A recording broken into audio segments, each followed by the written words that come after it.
Блогер из Питера зашел в обычный магазин в Якутске и просто потерял дар речи. Блин, я просто в шоке. Жители Якутска, подскажите, как вы вообще выживаете?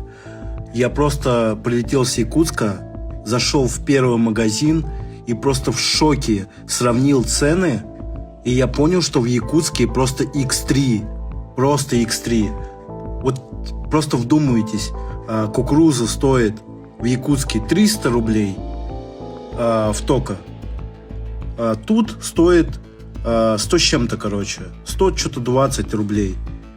Просто, блядь, 120 рублей и 300 рублей кукуруза.